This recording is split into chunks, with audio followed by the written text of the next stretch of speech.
गुरु ब्रह्मा गुरु विष्णु गुरुदेव महेश्वर गुरु साक्षात परम ब्रह्म तस्मै श्री गुरुवे नमः। गुरु शिष्यों मध्य संपर्क कहानी केवल जे महान ग्रंथ रामायण और महाभारत सीमित था नुहे। गुरु संदीपनी श्रीकृष्ण और गुरु वशिष्ठ पुरुषोत्तम श्री रामचंद्र मध्य केवल गुरु शिष्यों मध्य संपर्क निपुण चित्र सीमित नुहे, बरम एकविंश शताब्दी मध्य गुरु शिष्यों मध्य संपर्क एक भावपूर्ण चित्र आज वीडियो माध्यम आपण मान सामने उपस्थापना कर से गुरु निमंते यह उपस्थापना जहाँ विदाय एक जंत्रणादायक मुहूर्त हो पड़ी।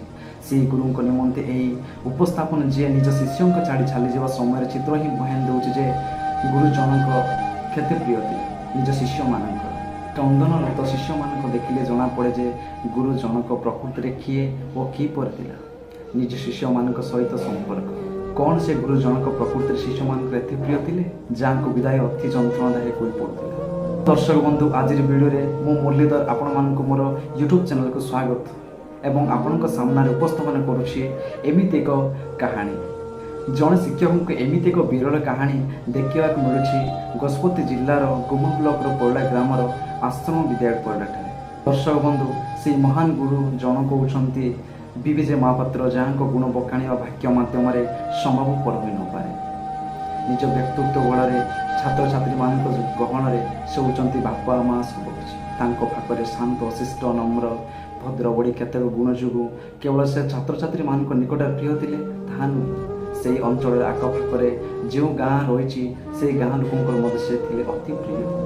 तारीख थिला 10 अगस्त 2023 जो दिन शिक्षक जनक विद्यालय छाड़ा समय से समय छात्र छात्री माने छाड़ा नाराज विद्यालय को छाड़ा दृश्य ही कहे से केते प्रिय थे। वीडियो माध्यम आपण देखी सब जाना जे शिक्षक जनक विदाय नेबा समय छात्र छात्री भाव विड़ोई कांदिबाक लगे।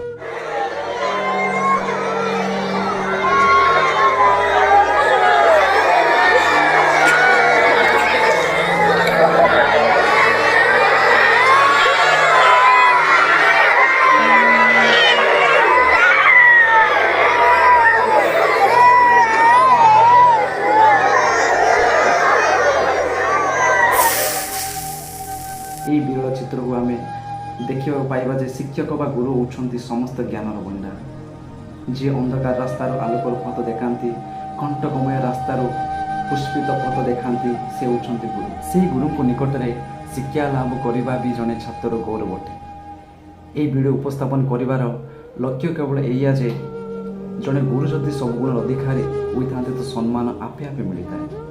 यहीपरि गुरु को आवश्यकता रही भारत वर्ष एक उन्नत राष्ट्र गठन इतिहास सृष्टि करने। यह से गुरु निमंते संक्षिप्त उपस्थापन। जदि वीडियो पसंद लगे तो वीडियो टी लाइक शेयर आउ चैनल टी सब्सक्राइब करूँ। धन्यवाद।